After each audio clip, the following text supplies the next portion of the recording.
Now, we are renowned for hyperbole in this channel. Basically everything we say is beyond exaggerated and always 100% Cumbia King certified retarded. It's true. But one thing that we will sound like we're exaggerating about, but we're not, is this. And that is, if there is a perfect sequel, it's Terminator 2, Judgment Day. Some would say it's the best sequel of all time, and I would say apparently you haven't seen Paddington 2, but the point I wouldn't argue with it, though. The point is, man, to me, since I haven't seen Paddington 2, but apparently I have to, because 100% somehow, but anyway, this movie is the fucking sequel, man. Yep. It's like this movie set the standard that unfortunately has not been met by a lot of sequels, and that is that, one, bigger could be better. Yeah. And that, two, if you throw a bunch of money at it, sometimes you can make it work in your favor. Unfortunately, that set a bad precedent. Yeah, because we that get meant mummy returns and that meant everybody tried to outdo themselves, and that's not why this movie works. It's not because it's bigger. It's because the story is bigger. Yeah, and it the first one lends to that, lends to something of a large. It lends to a larger picture being painted. Rather than, let's just do this because. Yeah. It lends to that. And it's such a natural step ahead. Ironically, it didn't come to fruition that easily. It took 7, almost 8 years for this movie to come into production because the rights to it were tangled up to hell and back. There was 2 companies that were just playing a tug of war with it. And fortunately, eventually, one of the companies started to tank. Enough money was offered, which also lent into the whole amount of money that went into this. And the rights were bought. We've talked about Beetlejuice recently and how that took time to get it into, they had to get the gem out of the rough. This movie, once the rights were acquired, it was like it was meant to be. Everybody was there. Linda Hamilton and Arnold definitely were there. Mario Kaczar had just bought those rights. Boom, we're in. Cameron, I want to do this. In 6 weeks, he churned out this script. That's it. Boom, it's done. Now that's a remarkable amount of time to get a shooting script done. Now, don't get me wrong, people can write scripts pretty fast. I mean, I've written a pretty lengthy script in a week. Difference is this one was good. Yeah, the difference is that this guy did it in 6 weeks, and that's what they shot. Yeah, it wasn't like there's still changes that need to be done. Yeah, it was done. And Cameron is a notorious perfectionist to the point where he has the reputation of being a gigantic asshole. Not gonna lie, seems like an asshole. Yeah, and most definitely he is. He's that director. He's an old school Hollywood director in the sense that it's his set. He's gonna get what he wants. If Carpenter, if Cameron were working today, as in he became a new director nowadays, it would be hard for him to thrive because the industry is changing so much. As it is, the fact that he's still active is kind of weird and still doing it the way he used to. But he's always been a trendsetter. He's always been one to push the boundaries. He didn't linger long in B territory. He just used it as a stepping stone. And he was pretty much, with the exception of Piranha 2, out the gate. And Terminator at that point was a movie that went from cult to classic. Just straight up classic. Not cult classic. It went from cult to classic almost immediately. And everybody wanted a sequel. So, I don't know if it was just the perfect confluence of events and the amount of time it took, but I would have been hard pressed to this have not been a success, even if it sucked, because everybody was just waiting for it. But there was so much buzz behind this because everything had come to a head just perfectly, and then on top of that, it was the biggest budgeted movie at the time. Which, as we learned later on, was going to be a thing with James Cameron. Yeah. He would always go over budget, over time, and just do all this crazy shit and all these nut stories from the sets, but he would always deliver. You know, he would always deliver in terms of the studio's going to get their money. Yeah, back. for sure. It's done. Yeah. Whether you like the movie or you don't, doesn't matter because 10,000 people are going to watch it. They're going to go watch it. But this is what set his career in stone. I mean, technically it already was, but this is the one that made him a legend forever and a day. Little Judgment Day? Yeah. But today we're not talking about the movie that we all know and love. That's right, we're talking about Terminator 2. No, I'm just kidding. We're talking about the special edition of the movie, which is the one a lot of people now prefer to see. And I'm kind of like shocked that the 3D conversion was not the special edition. Oh, wasn't? No, it wasn't. Yeah, that's ludicrous. Now, that's not to say the theatrical version is a bad movie. No, it's not. No. It's the one everybody fucking loved to begin with. And it's a fantastic movie, but it's kind of like what happened with Aliens, the director's cut, also Cameron's flick. It's that once you see the director's cut, you're like, I don't want to go back to that one. I mean, I will. I will, yeah, if I have to. If obviously, it's on TV, I'm not going to turn that off. That shit kicks ass. But if I have this option, I'm going to pick the special edition or the extended edition, as it's sometimes known. Period. It's not necessarily a director's cut, as it is more of, I'm going to put... Okay, let me put it this way. Technically, the theatrical edition is the director's cut. Mm-hmm. But this is like, I'm going to put that stuff that I trimmed off for whatever reasons that I needed to trim it off back in the movie. And in that sense... Before Lucas ruined that concept. Yeah, before the prequels, the Star Wars re-releases, you know, it was done right before that. Yeah. You know, so thankfully... there are moments when that works, and this is one of them. The special edition is amazing, and really, with the exception of one scene, I don't think any of these scenes are wasteful at all. I think they add so much to the movie that, though there to begin with, were a lot more subtle. Now you might think, well, subtlety's good, and it is. You know, you don't want to beat anybody with a hammer over the head. But it's not blatant. What they add is not blatant. It much more enriches the characters and the themes that once were very subtle. And it goes from being an action movie to being an action movie with a lot of heart. Yeah. And a lot of thought put into those themes. And it does it in mostly through character building pieces. There's no big action shit thrown in here, you know. There's no big special effects being tweaked and turned and all that crap, Lucas style. Yeah. It's really just character moments that are in this. And now I said that with the exception of one scene, and really that one scene, I don't mind it at all. I just really think that if they were to cut one scene, this one scene would be the one that I would have kept out, and that's...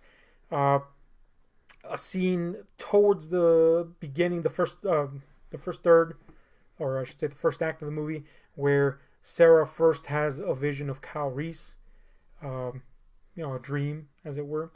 And this scene, I feel, could have been expendable, if only because it makes Sarah vulnerable too soon, whereas I think without it, it has a more natural rise in her vulnerability and her acceptance of what is there. Mm-hmm. But at the same time, I don't bemoan it being there, because it being there allows her to be vulnerable and allows for that to actually come into her character, which is so hard on the outside, that it does give you kind of like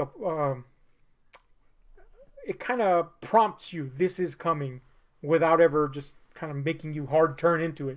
So I don't bemoan it being there. I just think, had they, you know, if I were to cut one, that would be the one. Is there any scene in particular that you would get rid of in the special edition? Honestly, since I've seen the special edition, I haven't seen the theatrical. Mm-hmm. So I'm kind of getting stuff a little bit mixed up. I remember that being in the theatrical, but I guess it wasn't. So I will say no. Yeah, it really is that essential, this fucking movie. Yeah. It just becomes that much richer because of it. And like I said before, you don't want to ever go back to the theatrical version. Yeah. It is 16 minutes, but in movie time that they add, Yeah, but that's in movie time, insane. that's a lot of fucking time. You know, sometimes even a minute can change a movie. Yeah, you people know? are crying. I don't want to get into that. But do. People are crying about the Justice League release having only 2 minutes. I'm like, that could be a important 2 minutes. Yeah, in movie time, shit, you know, 1 seconds minute, yeah, can make yeah. a difference, you know? And that's the case here, you know, and it so enriches the experience. But let's talk about this. Aside from being such kind of like a fucking miracle moment, a watershed moment in cinema history, what astonishes you still about this movie? I'll say there's actually a lot of things, but I'm gonna go with the biggest obvious one because that's how I do things, bluntly and shittily, and that is I.e. that word. Yeah.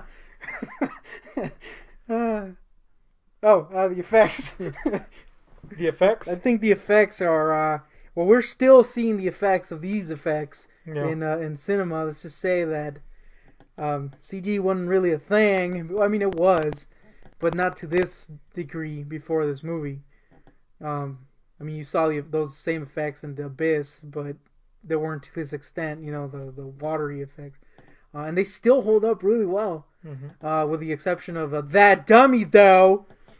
Yeah, you know, that's fucking weird. If you've seen the movie, there's a scene where the Terminator, Sarah, and John are escaping from Pescadero State Hospital, and the T-1000 is on their tail, and He hooks onto the he car. hooks onto the back of the car as they're driving away, and I mean, obviously you couldn't drag a real person. I mean, you could. It's not that the effect is horrible; it's that they hold on just a little bit too long. Yeah, so it's that horrible. It's obvious. It's yeah, bad. but if they had cut it a little bit better, it would have been. The thing is, see, and it doesn't deter you from enjoying the movie. Obviously, No, we're being nitpicky here, but it bothers me because I know how anal James Cameron is about shit. He's such a fucking perfectionist that it astonishes me that that's still in there. I'm gonna be honest; it never bothered me because you know that they had to do it in some way. But the only reason I mentioned it was because you have a legendary hate for this freaking effect. You and Guardian alone or together have a freaking legendary hate for this freaking effect. Personally, I don't care for it. I mean, it doesn't look great, but I understand why it's there. This time around, I did notice a couple other dummy shots in the T-1000 and the 18-wheeler, mega dummy. And the time when he crashes into the little I don't know what it is, the little water area where he's chasing John Connor. And the canal? There you go. Water area? I don't know what it's called. I was gonna call it a ravine. So okay. Anyway, goes into the ravine, and the little windshields fall out. And next scene has windshields again. Yeah. And I was like, woo! And of course you have Arnold's, freaking double who's hideous. Yeah, his double sucks. But for the most part, these effects are really good, and they still stand up. Yeah, man, the effects are absolutely wonderful. That dummy aside, yeah, it is a legendary hate I have for it. But again, it's not rude. It has nothing against. It's not a strike against the movie. No, it's the fact that I know that James Cameron, to this day, probably cannot sleep because that's in there. I can't imagine him just letting that go. It shocks me that he just went, "Oh yeah, leave that shot in there for that long." Anyway, but that's a nitpick. Yep. But yeah, the effects are astonishing. What astonishes me the most is how emotionally impacting the movie still is. Yeah. You know, you really do relate to John, not just in the sense of I'm a kid, like because I saw this as a kid, but in the sense of kind of I don't want to say wonderment with the events. But yeah, he's kind of you're into all this, so you see things through his eyes, and the way he bonds with this machine, of all things, really does have a profound effect. Yeah. To the point that it's kind of hard still for me to hold back. Look, I'm not gonna lie. I wasn't gonna bring this up, but you're gonna bring it up. I'm gonna bring it up, and that is, for the longest time, And I think to this day, I may be wrong, but I think to this day, no, it's not. I busted that record recently. To this day, this was the only movie I've ever cried in, out of like sadness. Yeah, and that is when the end always gets me. Now, that was for the longest time. That was the only movie, but La La Land had me crying like a freaking baby. Yep. Loudly, might I add. But yeah, man, it's pretty impacting. Yeah, and it's shocking that it comes from a sci-fi action movie. You know, of all things, one that is pretty pulse pounding, full of pulse pounding action. You know, but that's just, you know, that's a credit to the great character work that's done in this. Which again, kudos to the special edition, because, and we were discussing this as we saw the film this go round, and it's one of the things that I love the most about the special edition, and it's that these themes of the nuclear family, that is to say how important a father figure and a mother figure both in unison will create a man, and, or, you know, I should say, will forge a child in general, not just a man, but in this case it is a man, that the would-be savior is forged by the influence of not just one parent figure, but two.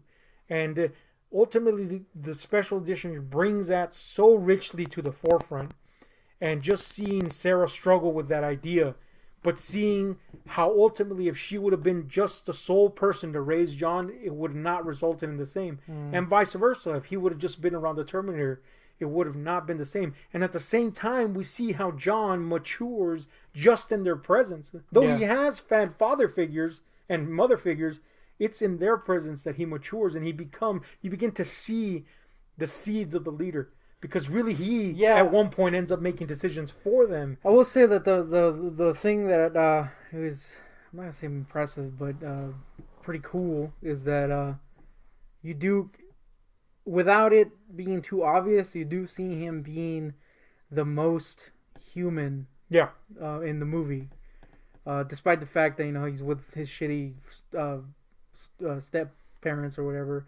You know, freaking Sarah Connor's like this detached loony basically, and the other guy's a robot, and he's like the most human, and he kind of makes them grow along with him. And it really is a character journey for all of them. And I think ultimately that's why the special edition especially has such an emotional impact. The theatrical had it, but it's magnified exponentially with the special edition, because these themes are brought to the light more, and they work so well. The bonding between these characters, and vice versa, the reforging of a relationship when it comes to John and Sarah. You know, it literally is a character journey, not just for one, but for all. And they all grow, and they all change, and they all learn something. And it's heartbreaking at times. And that's so astonishing, considering the source material. It's just like, it blows your fucking mind that they did something that well with this particular genre. Not to rob the genre of meaning, but, you know, you generally don't think, you know, heart-wrenching drama when you think of sci-fi. You know, just think, oh, it's going to be this and that's it, you know? It'll have some meaning or whatever. But this literally has a heart on top of meaning, and that's wonderful. And it just doesn't even, it doesn't cease there. The extended scenes with Miles Dyson add a whole different flavor to this theme and idea of the importance and influence of parents, because it emphasizes the theme of kind of like a Frankensteinian theme, the responsibility for one's creation. Again, a father and son relationship type of thing, which was a Frankensteinian theme. And here we have Miles Dyson, the creator of Skynet, potentially, and he is kind of being a bad example of a parent, absent parent to his own kids, but he's the one that's going to teach this machine, you know, for lack of better words, how to behave in a proper way. And you begin to see those themes crop up, and you go, the creation, the son, the child, whatever, is ultimately the result of the parent. So we begin to see the theme not only for John and his relationship with the machine, that is to say the Terminator, and his mother, but also from whence the heartlessness of Skynet came, and not only just with Dyson, but humanity as a whole. I do want to say that the good thing about the Dyson thing is, or the smart thing about that is that they never do it. They never make him unlikable. Yeah, which is a great move. Yeah, it's like he's neglecting his family, but he'll still turn off his work and go.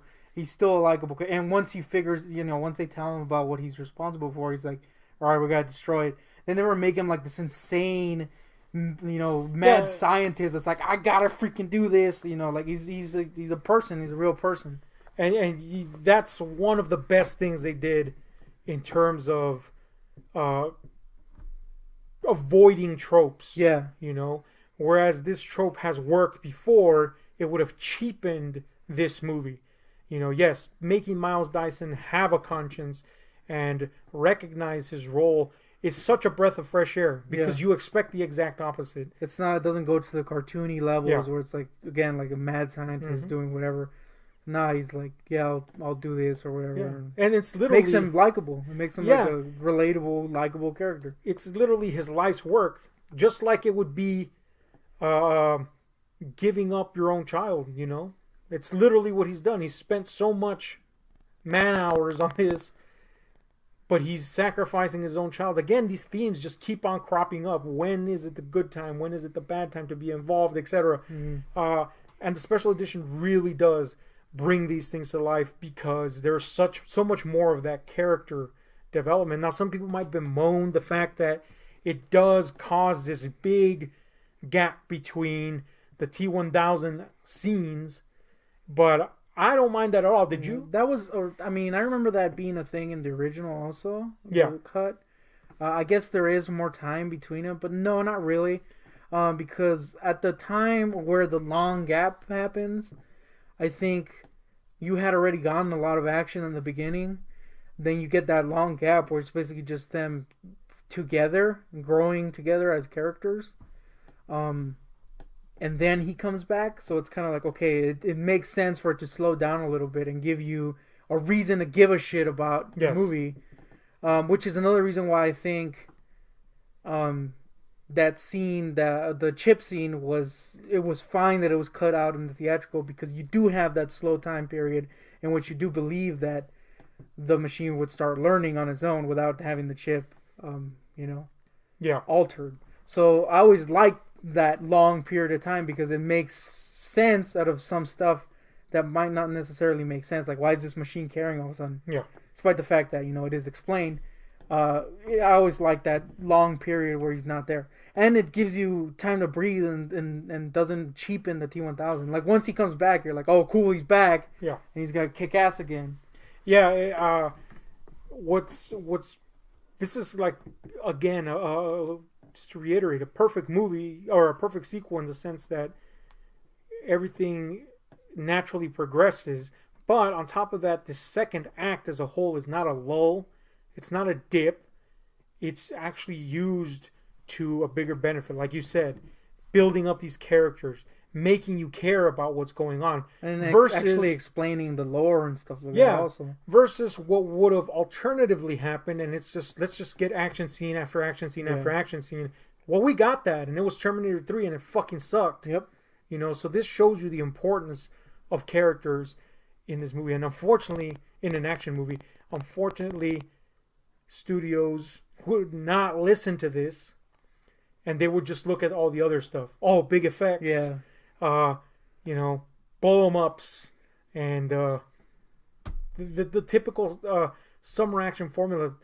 It came from this, but they kept all the wrong parts. Yeah, the greatest part about the action in this is that it gives you a reason to give a shit about why it's happening. It's not just like, this is dumb action. It's like, I care about these characters getting through this. I'm weirdly attached to this freaking robot. Thus, I'm invested in the action, not dumb, stupid action with no characters, aka Part 3. Yeah. And, again, the studios would not learn. They would just take everything that they thought worked and exclude everything else, which, if you see this as a perfect example of a sequel, why would you take anything out of the equation? It just boggles my mind that they didn't get why this works so well. And as much as a boon this was to the industry, it was also kind of a harbinger of its doom in that respect, that they would just try to replicate this formula but get all the wrong parts of the equation down. But it didn't matter, because every now and then somebody would get it and they would come up to these heights but never quite touch it, because it has remained kind of untouchable to this day. And upon rewatching it, it is still as effective in every sense. Like you said, the effects are amazing. Well, what do we have to say about the action? Fuck, it's some of the best ever committed to film. Yep. It's period, man. I mean, fuck. Favorite action sequence?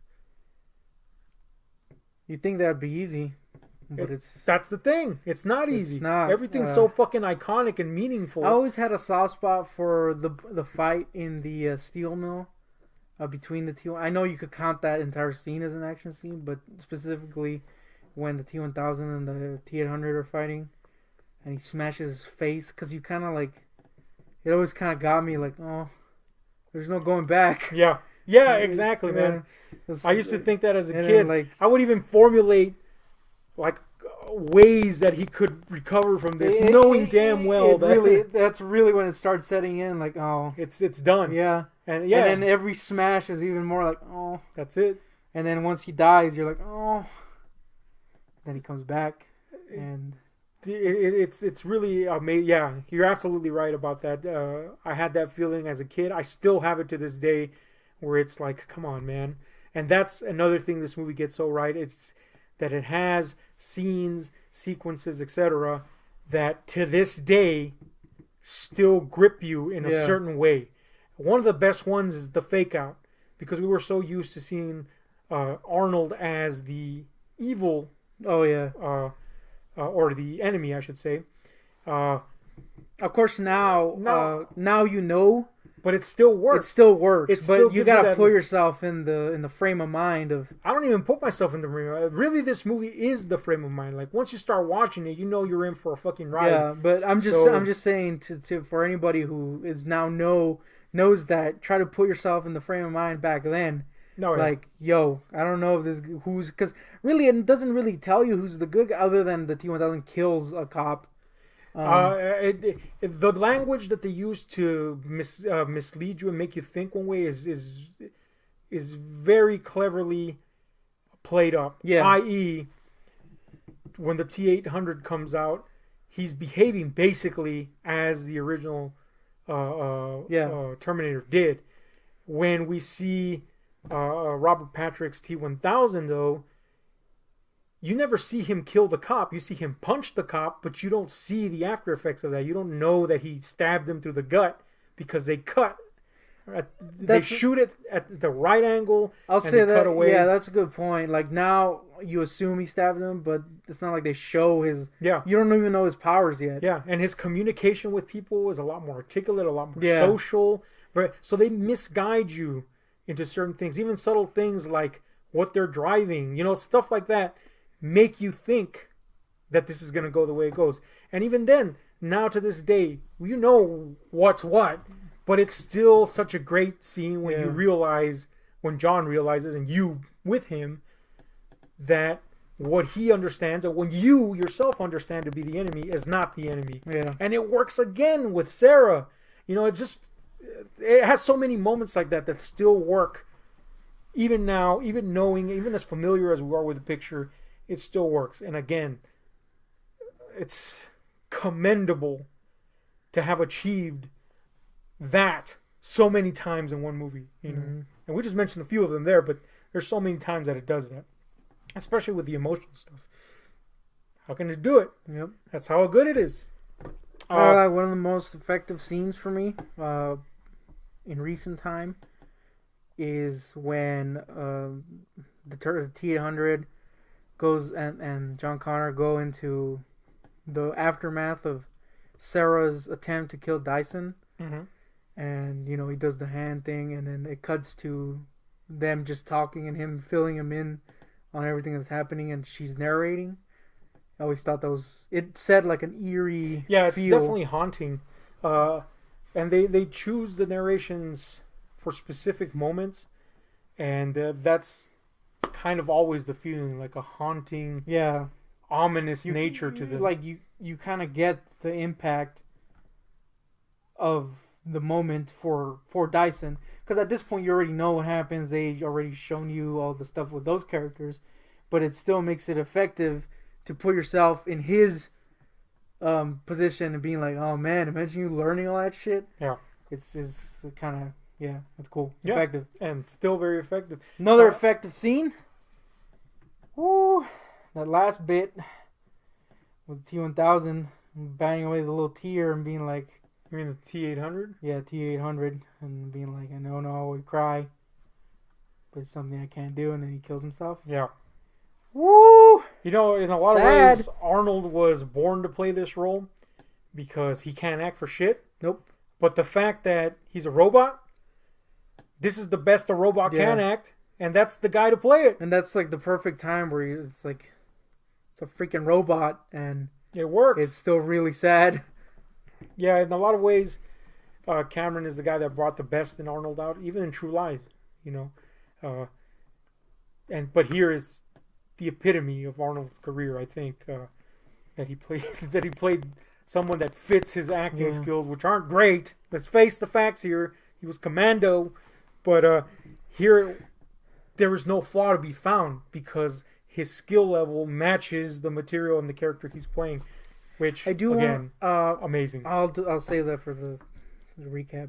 Okay, another thing I have to say about this movie is it has some of the best scene-to-scene transitions ever, and it doesn't rely on clever cutting techniques, which are cool to look at. Don't get me wrong. Like, Kingsman has tons of those cool little transitions, but this has some of the best simple scene-to-scene transitions ever.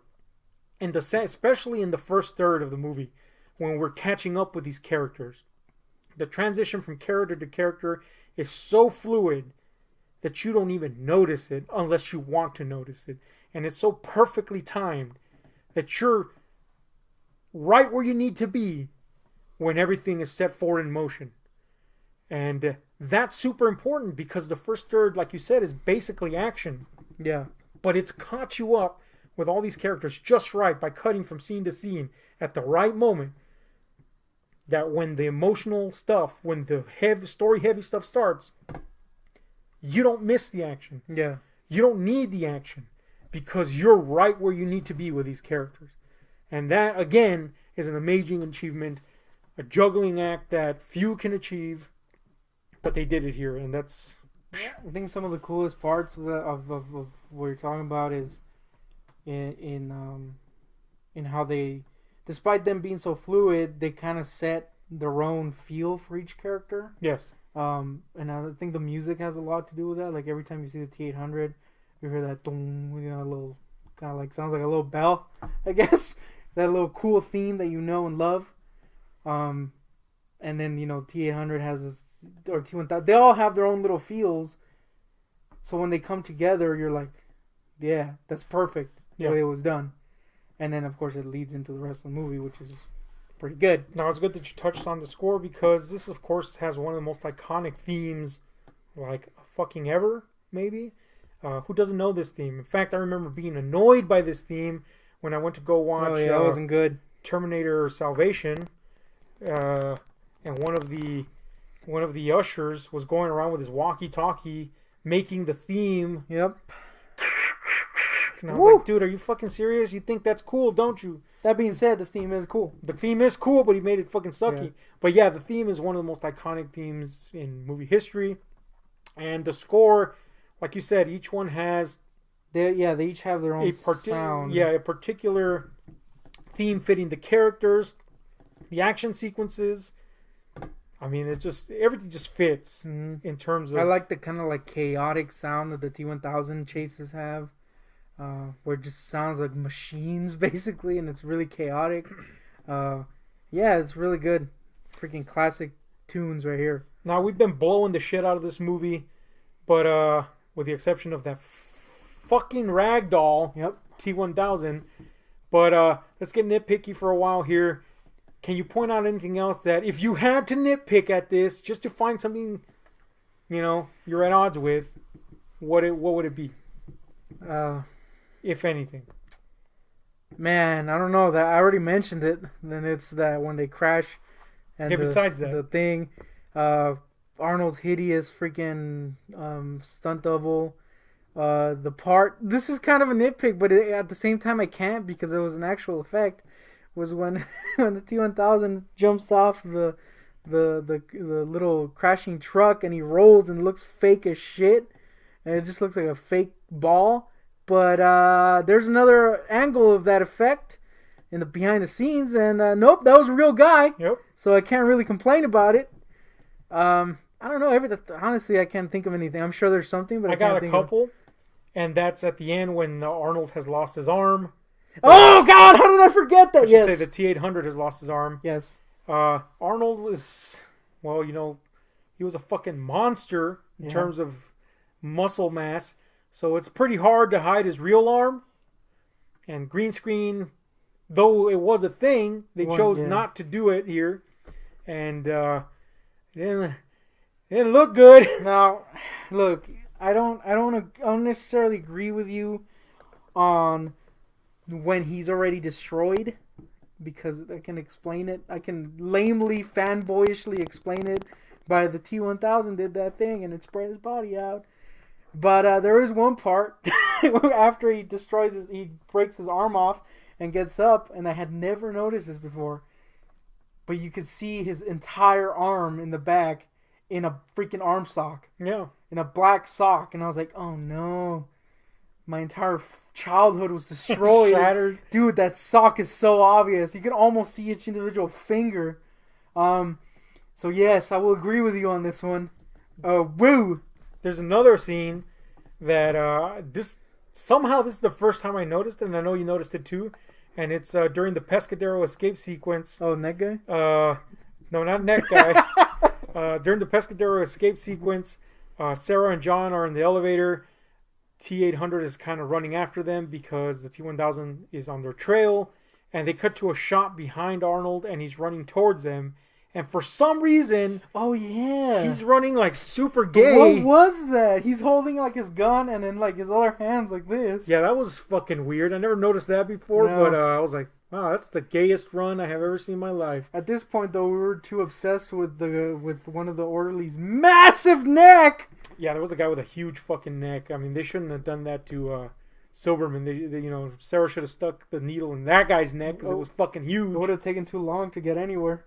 That being said, those are nitpicks and they're not really criticisms. No. We're just being dumbasses. That run though was run was bad, but that's beside the point. I gotta love the little truck the T-800 gets into, or they get into, and it's the worst truck of all time. It is the worst truck, but it does have a Mexican rug which in we the back. We used to own. Yep. So that's pretty good. Yeah. But yeah, man, this movie is pretty much like I said. Besides Paddington 2, apparently, the best sequel of all time. Hard to argue with that. And if you do, actually, we'd like to know if there's a better sequel than this, in your opinion. Name us some good sequels. Name us some good-ass sequels that are better than this, or at least close to as good as this in terms of a sequel, as a follow-up. Because that would be very interesting to find out. And if you recommend Paddington 2, I'm going to punch you in the face. That's a promise. But one last thing I want to talk about, or I want to mention, is that surprisingly, despite this being a fucking, new industry standard setter in terms of special effects, namely CGI, the majority of the special effects are physical. Yeah. The CGI in this is limited to a handful of minutes, literally, if at all. And the bulk of the effects are in fact physical, and that has a lot to do with a master of that medium, and that is Stan Winston in the studio. And I mean, if you don't know who Stan Winston is, then I can't do him justice with words. He was a legend, and rightfully so. Unfortunately, he never got to direct anything but one film himself, but that film itself went down in horror legend as well, and we will be discussing that in another Horror Nostalgia, and that film is Pumpkinhead. But he was just renowned for his prowess with special effects and puppetry, and his studio and those under him kept that level of quality alive every time he was involved with something. At the very least, if he was involved in the movie or his studio was involved in the movie, you could be at the very least guaranteed amazing effects. If not, if you got a bad movie, you could at least go, hey, Stan Winston did the fucking effects and it looked great. So, shit, man. A legend lost, but he definitely made an impression during his lifetime. Anyway, this has been... Well, I got to wrap up. Wait. Or I got one. I was going for my pre-wrap-up Okay. to set you up for this. Anyway, we've been talking about Terminator 2 sucking its ass off. Uh-huh. But we got to rate this bad boy. Oh, shit. And on scale of 1 to 10, what do you rate it, and final thoughts? I'll give you my final thoughts first, and that is that this is, like you said, the perfect sequel. And something that was never replicated again in the Terminator series. Unfortunately. Everything that this movie does so well in making you care about the characters is instantly destroyed in part 3, and which makes everybody hateable. You want to punch every single one of them except for the T-800, Yep. and he's a freaking heartless bastard. As much as people hate Genesis, I will say that is the closest the series has gotten back to making you care about something. Yeah. In that it made the T-800 sympathetic again, and you felt that he cared, despite the fact of being a freaking robot. But again, this is like that high ground that I don't think is ever going to be reached again. So again, perfect sequel. I'm gonna give it a 10 on the action scale. Yeah, I will also give it a 10 because it's perfect, and despite its flaws, which are very few. Yep. And my final thoughts on this bad boy is that this is the movie that should have ended the series. Yeah. Period. There should have been no more after this. But you know that Hollywood is going to do 10 million more. And that's fine.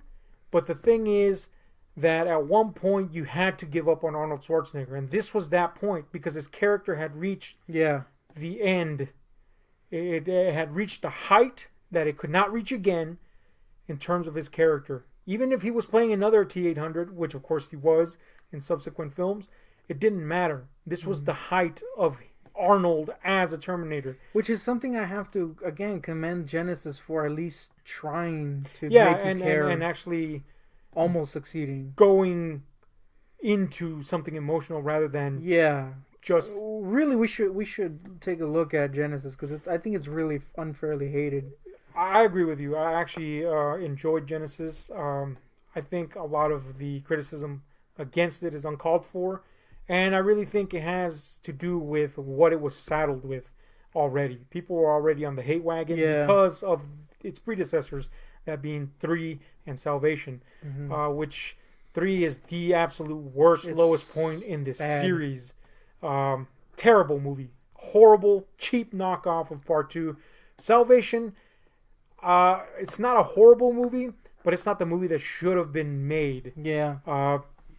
That being said, they did get a few things right, and that is that they didn't depend on Arnold, which I think if we're going to ever make Now, we are getting a new Terminator movie that completely ignores Part 3, 4, and Genesis. Yeah, that's unfortunate. So we're going to get a direct sequel to Part 2, and I think that's the best solution at this point, because it is being overlooked by James Cameron, and he will be producing it, and he will be heavily involved in the process. This will probably mean the return of Arnold. But you know what? We need a definite conclusion to this because they will make another one. We are getting another one. At the very least, can we have the original creator involved and trying to give us something conclusive? Either way, it doesn't matter because the perfect conclusion, it really is here. Yeah. And that's it. You don't have to worry about any sequels, whether they're good, whether you like them, whether somebody else likes them. It doesn't matter. It ended here, and that's all you need to really know. And in that respect, this movie is perfect. It's awesome. It's somehow better than his predecessor, even though I love Terminator 1. There's nothing else to say. It's fucking badass. Watch it again. Why? Because you want to. Anyway, this has been Ahab and the Goontick talking Terminator 2. But we're out for now. Hit like, share, subscribe. Hit those notifications. Bye.